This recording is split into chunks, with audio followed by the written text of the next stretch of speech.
If you need a personal consultation with me, the link to my consulting page would be in the description box to this video. If you need a student accommodation in the UK, the link to book a student accommodation in the UK and other parts of the world is also in the description box. If you need somebody to guide you through the admission process, I also have a link in the description box where you can click, fill in your details, and we can guide you free of charge. Okay, if you need to open an e-bank account in the UK, there is a link in the description box where you can open a Revolut e-bank account. I used it so much and it was very seamless and stress-free. You can click that link and download and register for an e-bank account. There are so many things that you would find in the description box, but if you don't check the description box, you will not know. So please do well to go through the description box so that you check all the services you can get, most of which are for free. Hey guys, welcome back to the channel. How are you doing today? If you're new here, my name is Gus. You're welcome to the channel. This is the Get Ahead family, and in this channel I share insights on study abroad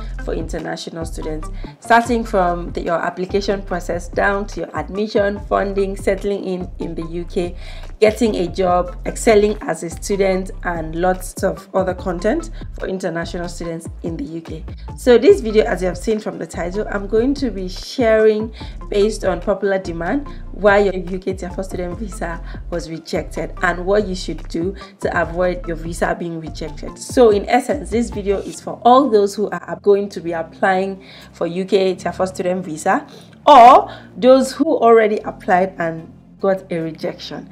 I decided to bring this video because I made a video with a friend of mine about Tier 4 student visa application.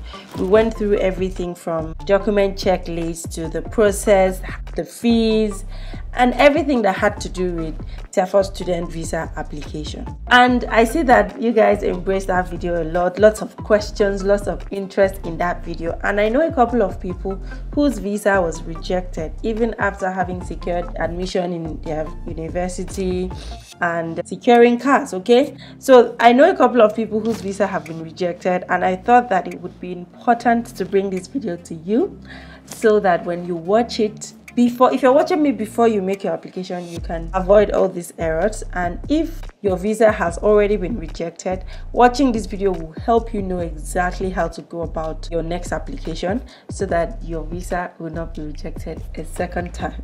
Okay, if you got a rejection, it doesn't mean that your visa can never be approved. It only means there are some certain things that you need to put in place before you make that application, which is why I usually just advise people, if you can, make your application as soon as possible, because if it is rejected, you would have time on your hands to either reapply, apply for a review, or appeal that decision. If you apply for your visa at the dime minute, if your application is rejected and maybe your school is already in session, by the time you sort out all the visa issues, time must have already gone, and then you would have to resume or travel to the UK very late. Okay, so point number one is that you should try as much as possible to put out your visa application on time. And how can you make an early visa application? If you receive your CAS on time. If you do not receive your confirmation of acceptance of studies in good time, you cannot make your visa application. So how do you get your confirmation of acceptance of studies in good time? By paying your deposit in good time. I don't want to take you guys all the way back because I've made lots of videos about all of these things, how you can get your deposits waived, how you can get your conditions waived, because usually schools will give you a conditional offer and expect that you fulfill the other conditions before they give you an unconditional offer and give you a CAS to apply for your visa. So yes, if you don't want to write IELTS, I've done a video of how you should go about it, not writing IELTS and getting your unconditional offer. And I've also shared a few tips on how you can get your deposits waived, especially if you applied for funding. So without further ado, I'm just going to go straight into this video because I know I have so much to say and I don't want this video to be too long. So if you're new here, you're welcome. I hope that you stay to the end of this video. I hope that you subscribe before you leave. I hope that the content will be interesting enough for you to stay and join the Get Ahead family. So welcome back to the channel. If you're a returning subscriber, I love you so much, guys. We just got to 6,000 subscribers and that's all because of you. Thank you so much for the support, and let's get right into this video.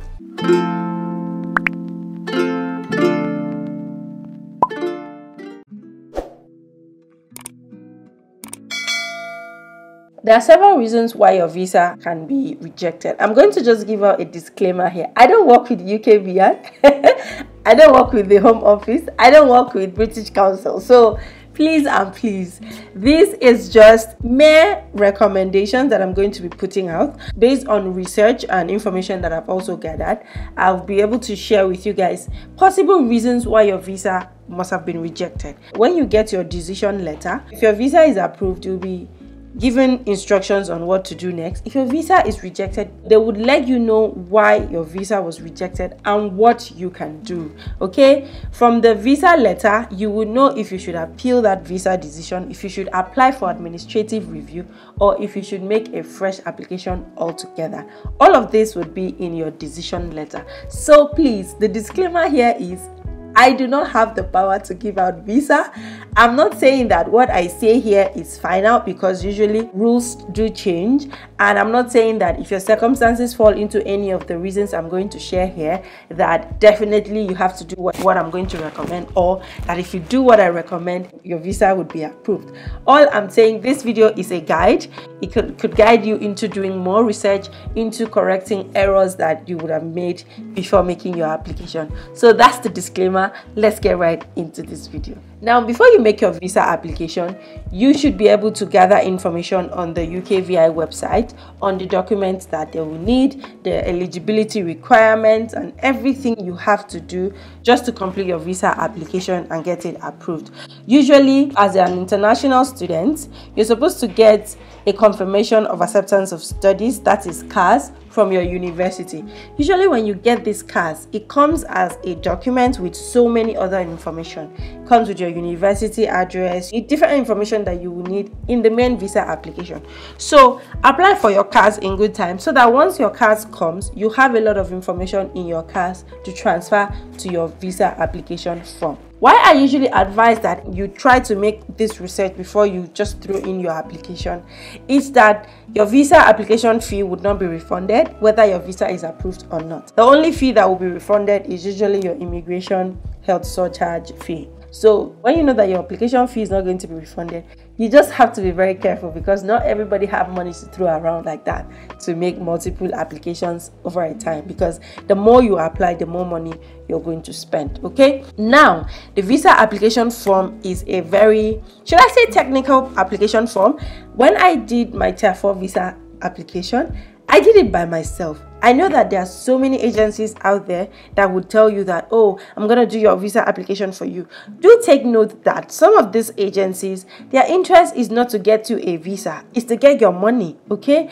Some of them just need to get your money because they are in business, and they'll just put out any application there. They might not even tell you the truth if your documents are not complete, because they need your money much more than your visa. They need your money. So because once you pay them the money, they are going to go ahead to make your application, and they'll tell you that it is not in their power to approve the visa. So definitely, if your visa comes out rejected, they are not going to take responsibility for it, except maybe the reason for the rejection in the visa letter.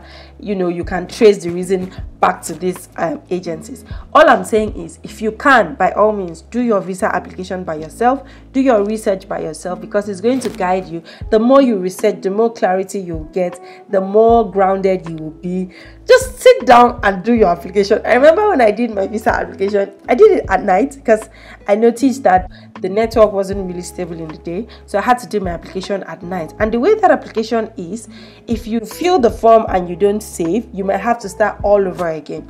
It is highly recommended that you make your application where you have stable internet connectivity, good source of power, and you save at every page, okay, before you log out, so that whenever you come back, you can continue from where you stop. Now let me go straight to highlighting some reasons why your visa may be rejected and why you should guard against it during your application, just so that you would not waste your money and time. So the very first reason why most visa applications may be rejected is not filling the visa application form correctly, or inserting incorrect details in the visa application form, which is why I say when you have your CAS The CAS number comes with a document from your university stating a lot of things. The CAS number will state the university address.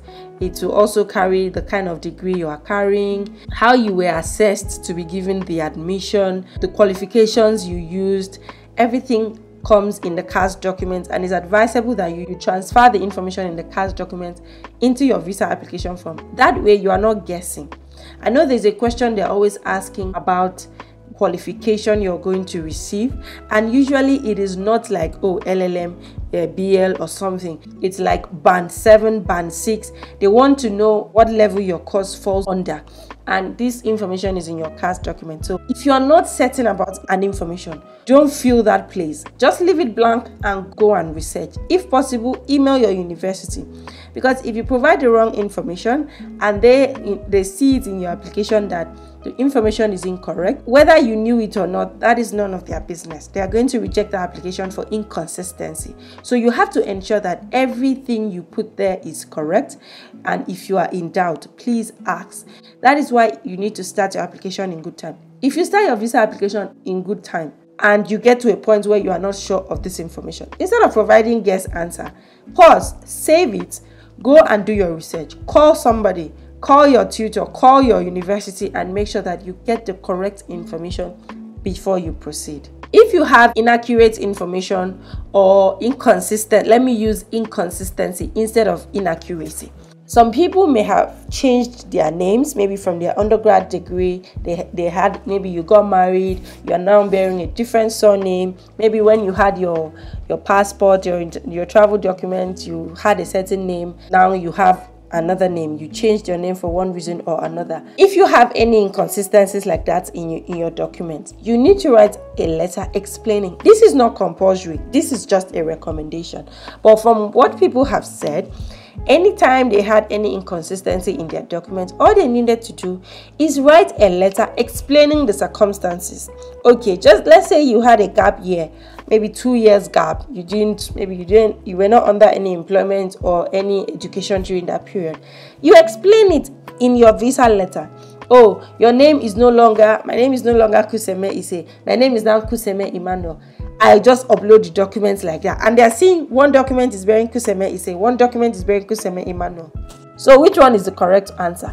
I would have to write a letter to the UKVI, the Home Office, explaining that, oh, prior to now, my original name was Kuseme Ise, and I got married, and I now bear Kuseme Emmanuel. Here is the certificate, marriage certificate. Here is the publication to show that I officially changed my name, just so that every I is dotted, every T is crossed, so that whoever is accessing your application would have every information and would not have to come and start calling you to ask, oh, what is this or what is that. I know that in some people's application, they reach out to them, send them emails to clarify, but how many people would have the energy to send you emails to clarify your errors? So please clarify all inconsistencies in the visa letter before you submit that application. Also, if you submit incomplete documentation, for instance, when you're done with your visa application, you're going to be directed to go and print a document checklist. A document checklist contains all the documents that they want you to provide. The document checklist they want me to provide may be different from the document checklist they want you to provide.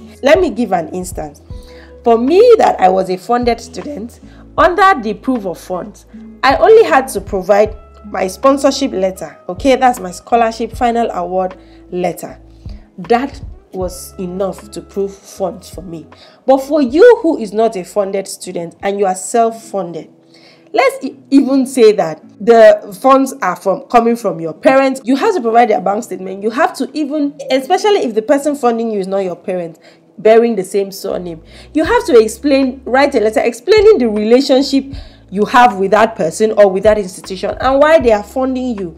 These are just to avoid gaps and questions and doubts whenever the person is accessing your application, just so that all your documents are in order, and if there's any confusion, the person will see that in the letter you have done all the explanation. So please ensure that from the document checklist you upload all the relevant documents. Sometimes they ask for your IELTS certificate, sometimes they ask for your A-level certificate, they ask for different things. So please, based on your circumstances, don't go and say, oh, because this person uploaded provided this document, submitted this document, let me follow and do it. Stick to your own document checklist, and every other additional document should be to clarify or explain any circumstances that may bring about doubt in your visa application. I hope this is clear, and if you're enjoying this video, do well to give it a thumbs up, do well to share with someone. Let me also know your experience. Have you ever had your visa rejected? Do you know anyone whose visa was rejected? Do you know the reason? Kindly share in the comment section so that you help people watching this video. Another thing that may cause a visa rejection, especially in the UK as an international student, is when you are unable to establish your place of residence when you arrive in the UK. For instance, they are going to be asking you in your visa application, where would you reside? For me, during my visa application, because I knew that I was going to reside in a student accommodation, even though I was not yet allocated a particular room, I already knew that I was going to reside in a student accommodation. So I provided details of my university accommodation. I provided everything linking me to the fact that I'm going to be residing in the student accommodation. I've had a couple of people ask me questions in the comment section of my video, asking me, oh, I'm going to be staying with my uncle in the UK. I'm going to be staying with a family friend. I hope that's not going to be an issue. That shouldn't be an issue, of course. But what I would advise is, if you're going to be staying with an external person other than your university, or in a place that you are not paying the rent, because I would say that if you're not staying in a student accommodation and you're staying in a private place, all you need to do is provide the tenancy agreement, that you have secured this particular place and you have paid the rent, and here is the tenancy agreement, so you have a valid address in the UK. But if you're going to be staying with a family member, a family friend who has invited you to come and live with him in the UK, live with her in the UK, the ideal thing for you to do is to get a sponsorship letter from that person explaining that, you're going to be residing with them in the UK for this period of time. For instance, if you're going to be residing with them in the UK for 6 months and your program is 1 year, let them provide that letter that you're going to be residing with them for 6 months, that here is their address and all of that. So that means you have a place to stay for 6 months. Do not just end there. Where would you stay after that 6 months? Remember, your program is 1 year. So you have to provide evidence of where you are going to stay throughout your time in the UK. For instance, if you're going to stay with them for 6 months and they have provided a letter, and you know that after 6 months you're going to have to move out, go and get your own private accommodation or get a student accommodation, you can at least for that time provide your university's accommodation address, and say that from this and so period you'll be staying with them. Or you can actually tell them to just say that you're going to stay with them for the duration of your program. When you get to the UK, even if you don't stay there for the entire duration, it's not going to be a problem. All the UKVI and the Home Office needs to see is that you have a place that you are going to stay, a valid place. You're not going to come to the UK and be roaming the streets. You're not going to come to the UK and start roaming around not having where to stay, because it's a big problem. So please, in your application, ensure that you are able to establish your place of residence, especially immediately you enter the UK.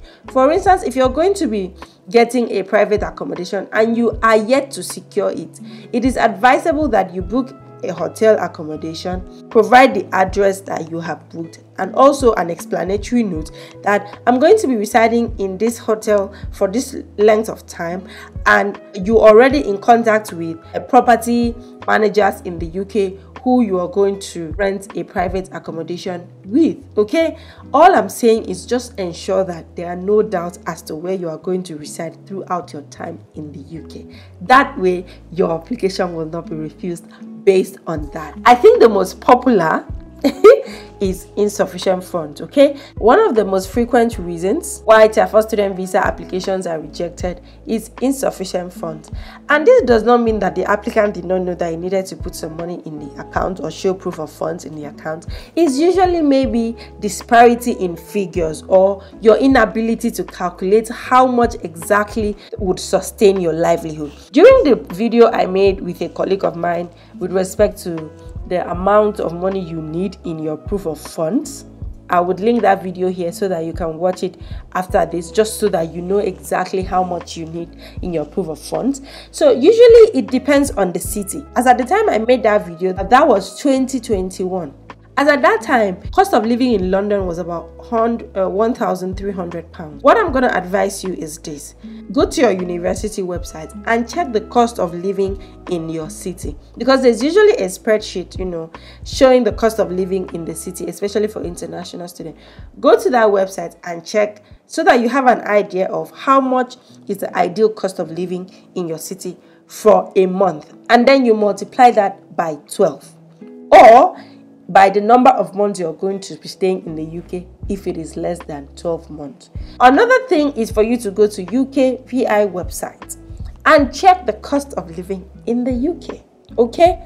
Check if you're going to Bradford, what is the ideal cost of living in Bradford? If it is calculated or estimated at £1,000 per month, that is your accommodation, your transportation, your feeding and all. If it is estimated at £1,000 per month, and you're going to be schooling for 12 months, it is advisable that you put £1,000 times 12. That is £12,000. And if you care, please add more. You can extend it to £13,000. Okay?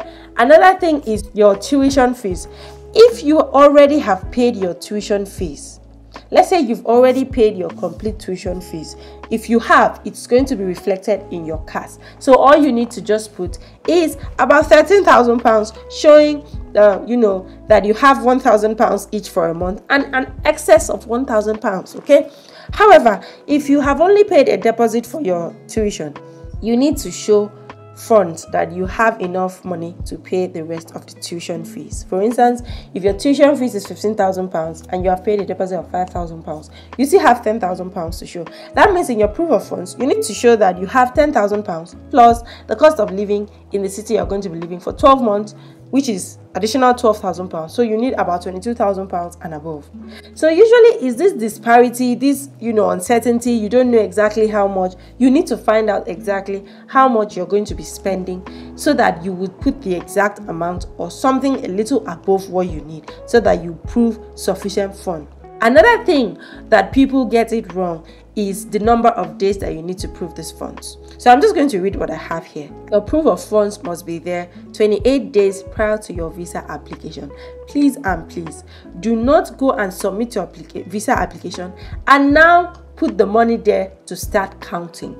I would advise, because the thing is, when you submit your visa application, you will now have to upload your document and then you will now have to pick a biometric capture date. Okay, once you capture, then your visa application would take at least 21 working days for it to be reviewed, and you don't know which of the days it will be reviewed. It could be reviewed on day 1, day 7 or day 21.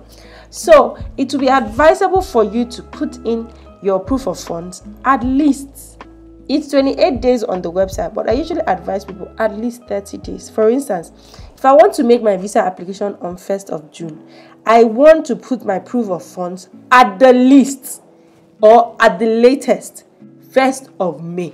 Let your money be in your account at the latest 1st of May, so that by 28th of May, you have your 28 days, and then by 29th, 30th, 1st of June, you can submit your visa application. That way, you have given yourself enough time to cushion the effect of any day that would have affected your visa application.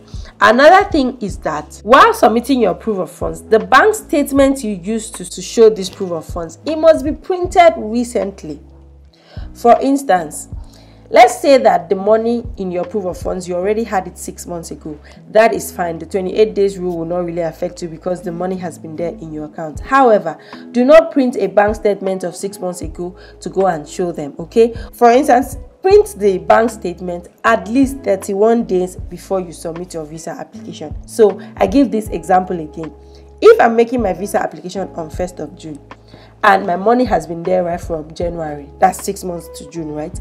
I should not submit a bank statement that carries a date in March or carries a date in February or January. Just print your bank statement from 1st of May. From 1st of May to 31st of May is the ideal time to print the bank statement to carry a recent date. Then you can make your visa application. Because if you submit a bank statement that was printed 3 months ago or that was generated 3 months ago, it doesn't work with the 28-day rule, because it will seem like maybe that money is not there, or maybe they don't have, they may not be able to verify, or whatever reason, they have just advised that you print the bank statement within 31 days before you make your application. So please stick to that, because any little thing can make your visa rejected, and you don't want that, because apart from the money that you've lost, the trauma that comes with it, the emotional trauma and everything, I don't wish you that. That's why I'm making this video just for you. I hope that this video has been helpful. If you've learned one or two things, do well to give it a thumbs up. Let me also hear your experience in the comment section. Do you know anybody whose visa was rejected? Do you know the reason? Please share in the comment section. You would definitely help people. If you're yet to subscribe to this channel, please do well to subscribe. And if you need like a consulting service, like I said, I don't do visa applications for people. I don't grant visas to people, but we can always guide you. There are professionals who can guide you. I also know of companies who guide people genuinely to make their visa applications and also ensure that your documentation is right. Thank you so much for staying tuned to this channel. I hope that this video has been really helpful. Do well to share it to people you know it will be of help to, and watch other videos of mine that would interest you. I have lots of content on the channel. Thank you so much for staying tuned once again, and I'll catch you guys in my next video. Bye bye.